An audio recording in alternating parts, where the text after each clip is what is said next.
ಈ ಹೈಬರ್ನೇಷನ್ ಅಥವಾ ಡಾರ್ಮೆನ್ಸಿ ಅಂದರೆ ಇದು ಒಂದು ಸಮಯ. ಈ ಸಮಯದಲ್ಲಿ ಗಿಡದ ಎಲ್ಲ ಆ್ಯಕ್ಟಿವಿಟೀಸ್ ಅಂದರೆ ಬೆಳವಣಿಗೆ ಇರಬಹುದು, ಹೂ ಬಿಡೋದಿರ್ಬೋದು, ಈ ಎಲ್ಲ ಆ್ಯಕ್ಟಿವಿಟೀಸ್ ಕಡಿಮೆಯಾಗುತ್ತೆ. ಈ ಸಮಯದಲ್ಲೇ ನೀವು ನಿಮ್ಮ ಗಿಡಗಳ ಬಗ್ಗೆ ತುಂಬ ಕೇರ್ ತಗೊಳ್ಬೇಕಾಗತ್ತೆ ಹಾಗೂ ಅವುಗಳು ಜೀವಂತ ಇರೋದಕ್ಕೆ ಸಹಾಯ ಮಾಡಬೇಕಾಗತ್ತೆ. ಅವು ಇಂಡೋರ್ ಪ್ಲ್ಯಾಂಟ್ಸ್ ಇರಲಿ ಅಥವಾ ಔಟ್ಡೋರ್ ಪ್ಲ್ಯಾಂಟ್ಸ್ ಇರಲಿ, ಇವುಗಳು ಸರ್ವೈವ್ ಆಗಬೇಕು ಅಂತಂದರೆ ನೀವು ಇವುಗಳನ್ನು ಕೇರ್ ಮಾಡಬೇಕಾಗತ್ತೆ.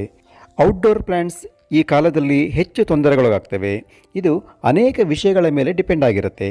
ಈ ಗಿಡಗಳಿಗೆ ಚಳಿಯನ್ನು ತಡೆದುಕೊಳ್ಳುವಂಥ ಶಕ್ತಿ ಎಷ್ಟಿದೆ, ಚಳಿಯ ತೀವ್ರತೆ ಎಷ್ಟಿದೆ, ಎಷ್ಟು ಕಾಲದವರೆಗೆ ಈ ಚಳಿ ಇದೆ, ಯಾವ ಝೋನಲ್ಲಿ ನಿಮ್ಮ ಗಿಡಗಳು ಇದ್ದಾವೆ ಅನ್ನೋದರ ಮೇಲೆ ಅವಲಂಬಿತವಾಗಿರುತ್ತೆ. ಇಂತಹ ಸಂದರ್ಭದಲ್ಲಿ ಈ ಚಳಿಗಾಲಕ್ಕೆ ಅನುಗುಣವಾಗಿ ಈ ಗಿಡಗಳ ಬಗ್ಗೆ ನೀವು ತೆಗೆದುಕೊಳ್ಳಬೇಕಾದಂತಹ ಕ್ರಮಗಳು ಯಾವ್ಯಾವು ನೋಡೋಣ ಬನ್ನಿ.